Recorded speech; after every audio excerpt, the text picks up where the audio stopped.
Welcome back, SITIVIEN here, back again with some knife therapy, and this is the second Amazon Knife of the Month pick for last month. This is the SITIVIEN ST302. This knife comes in at $29, and it was graciously donated to the channel to do testing with, and I can't appreciate it enough. And let's get some specs out of the way so you can have an idea of how big or small this knife really is. You have a total length of 8 5/8 inches.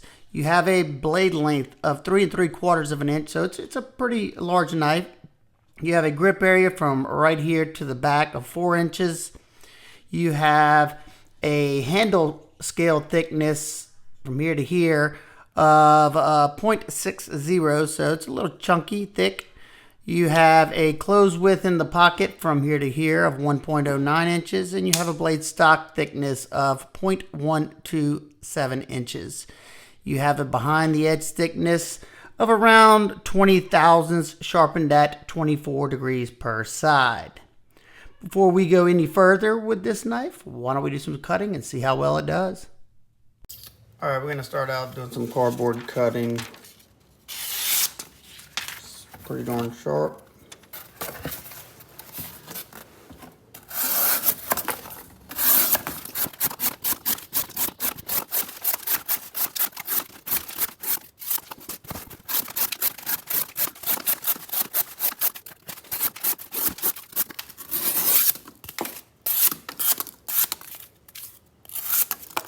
All right, it sliced pretty well. It started slowing down a little bit toward the end. Let's see if that changed the edge any.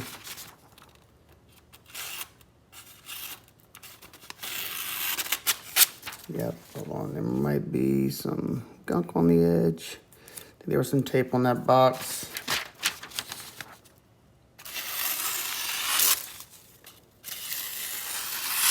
Yeah. I mean, it's got a couple of small little hang-ups, as you can see, that you can detect when you're cutting slow. Right there.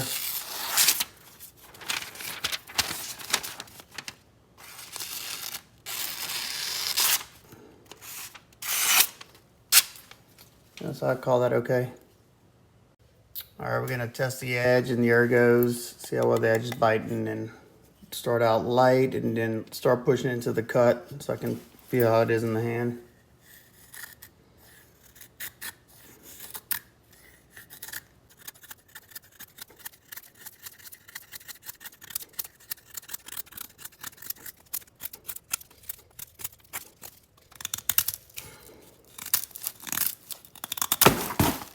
Alrighty.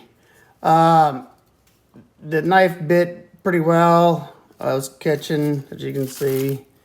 I was just at the end just trying to break it off. One thing I will note, I don't know if you can see that right here. That's whenever I was really putting force down in the cuts.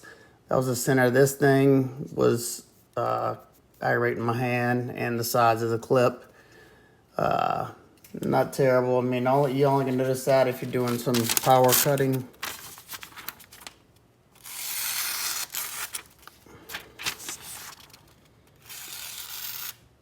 Got a few little small snags.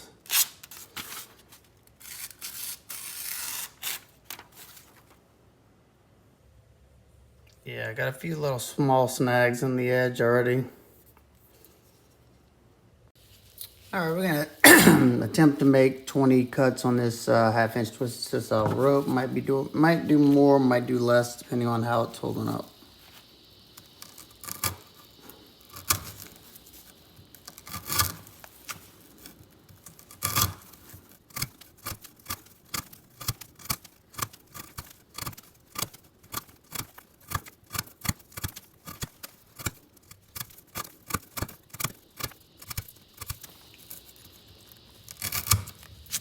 All right, did fairly well. I did 30 cuts. Let's see how the edge is doing up there by the tip.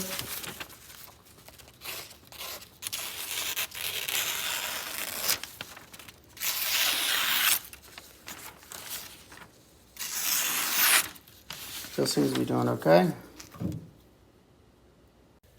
All right, we have several different types of material. We're going to try to cut up some blue jean denim rolled up. I got some very dense cardboard. This is that corner board stuff. Got some actual seatbelt material. We got some saddle leather, some thick saddle leather, some dense tubing, and some very big dense tubing with some mesh in it, and some 3/4 bungee. We'll get started on the bungee.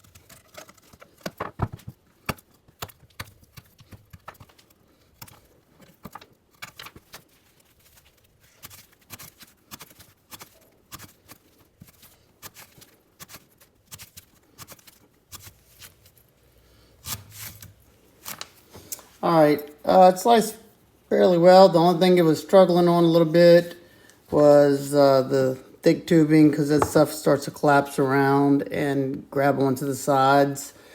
Same goes with the big one too. See how that edge is holding up in the front.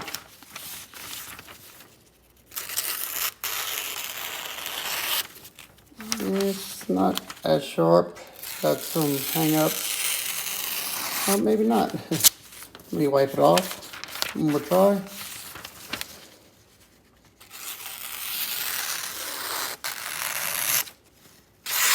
Still seems pretty sharp. All right, we're gonna do 3 edge impact strikes on this aluminum bar stock. I'll try to keep it in between those 2 lines right there. Just to get a little edge to see how the edge stability is on this.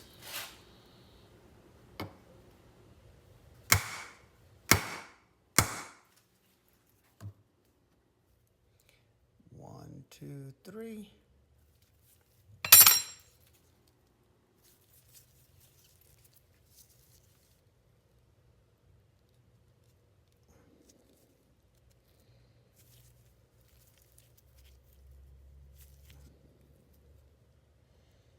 Looks like we might have a roll right there, or chip, let's see. Very, very small, if so. Let's see if I can feel that.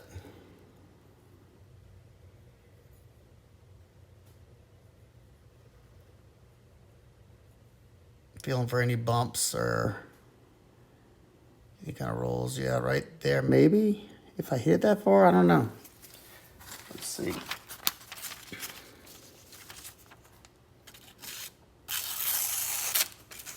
Yeah, right there. There's a little nick or roll, one of the two. So no biggie. All right, we're gonna attempt to cut through this cable with the 3 copper wires in it using a rubber mallet. Don't do this, it'll probably void your warranty. I do it so you don't have to, and I enjoy it.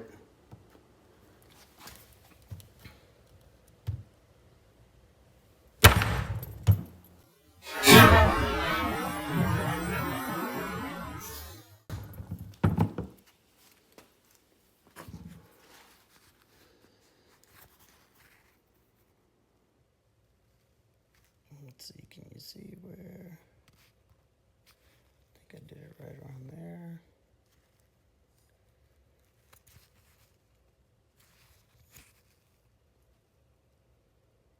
Yep, right here. Can see the indentions.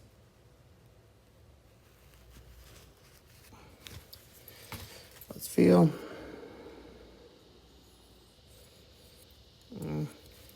Doesn't feel that bad. See if it'll still cut. Yep.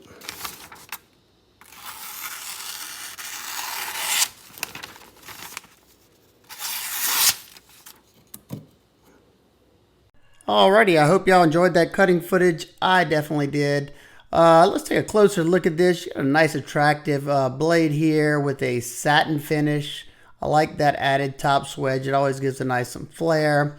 And one thing to note is that I did have to sharpen this knife before I did that testing. If I didn't put it in there, I did because it came to me with a really bad burr on it, and instead of just trying to pop it off, I just went ahead and did a quick sharpening to 600 grit and left it at that. So just something to note. You have a flat ground blade that's ground decently thin. You have their logo right there. And on this side, you have the blade steel, which is one of my favorite budget steels. Stainless steels is 14C28N. Excellent. It's an excellent budget steel that takes a wicked sharp edge. You can get it super sharp, and it holds a good edge as well, as long as the heat treated on it is proper. You do not have any jimping up top. It's not needed. You have a nice flat portion to put your finger. Your tip is, it's not too dainty, but you definitely want to be cautious. Sharpening choil, it cleared the plunge line, but you can see that the next sharpening, you can have a pretty big smile, and you can see where I kind of rode up on the knife. I was kind of rushing too. So here you go. Let's close it up. You have super smooth action. Nice snappy action, good detent. Look at that drop shut. It's riding on ceramic bearings and a ceramic detent. And mind you, this is a $29 knife. As you can see, you have a green G10 pivot collar, just a nice added touch right there. You have brown contoured micarta scales. As you can see, it's completely contoured. And I must say that the scales were very comfortable. They give you just enough grip and traction to where you don't feel like you're gonna slide off of it.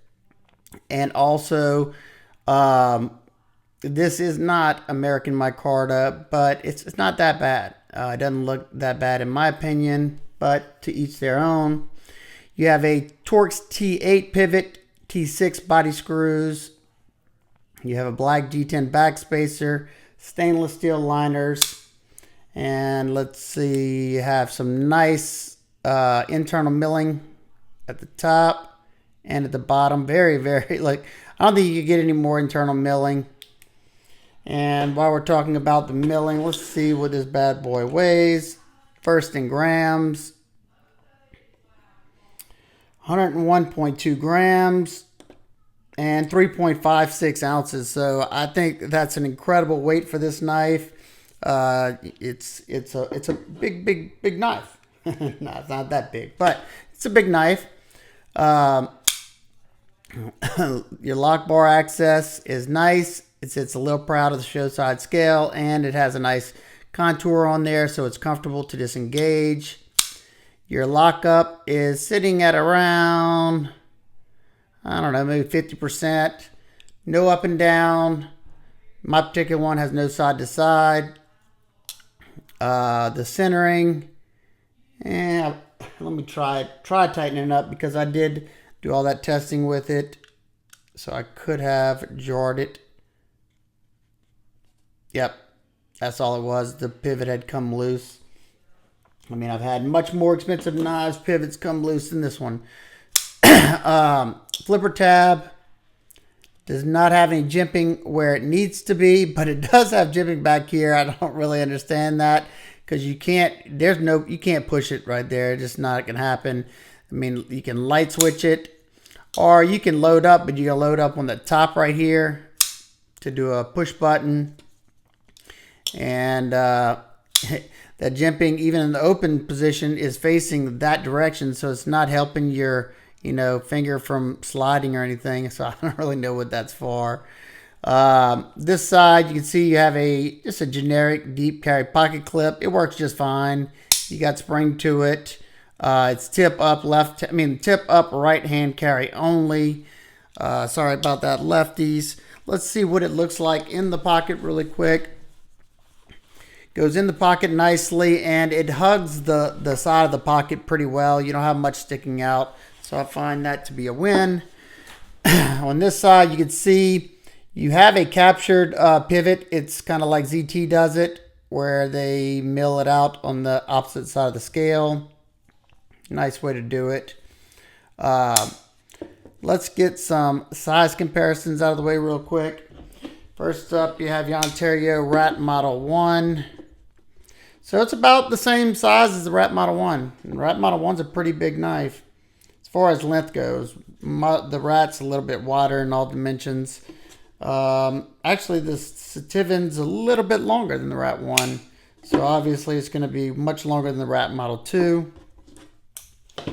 And two more. I have the CJRB large feldspar. Large feldspar is going to be a good bit shorter, and of course the small feldspar is going to be a lot more shorter. So it's more similar to the size of the Rat 1. And the ergos on this are pretty darn good. And your hammer grip, it's nice and comfy because you have those thicker scales that are contoured. This reverse grip right here is decently comfortable. And the saber grip is comfortable as well if you need to control the blade a little bit more with your thumb on top. And this reverse grip is not too bad as well because you can wrap your finger where it goes in right there. You can put your thumb right there to hold. Nitpicks, complaints. The first one, what I talked about a little while ago, is the knife came to me dull because it had a burr along the entire edge of the knife. You know, it happens. I've had it happen to me with other knives as well, but it's always nice to get a knife sharp out of box. Now, this is a $29 knife, so I don't know. You decide how much leeway you want to give them. It sharpened up nicely, and it seemed to hold a pretty good edge. The satin finish is going to be a fingerprint magnet, but that's just the nature of the beast. One thing I did notice whenever I was cutting into the wood and when I was really bearing down into it is that my fat of my hand would go into the middle of this clip, causing somewhat of a hot spot, but only when I'm really bearing down. But other than that, it was comfortable. And I noticed that the detent, you can see this. Oh, I don't know if I better show you, but it has it's like a hint of like flex maybe. It's not really lash yet, but it's a little bit of flex from that detent ball pushing that liner out a little bit. But overall, at $29 for 14C28N, I think it's a good buy. One that, I could definitely recommend to somebody that was looking for a good budget knife, stainless steel, with micarta, comfortable flipper, bearings, all the good stuff. So there you go. If you have any questions, comments, concerns, please leave them down below. I hope everybody's having an absolute wonderful day. I will see y'all on the next one. Peace.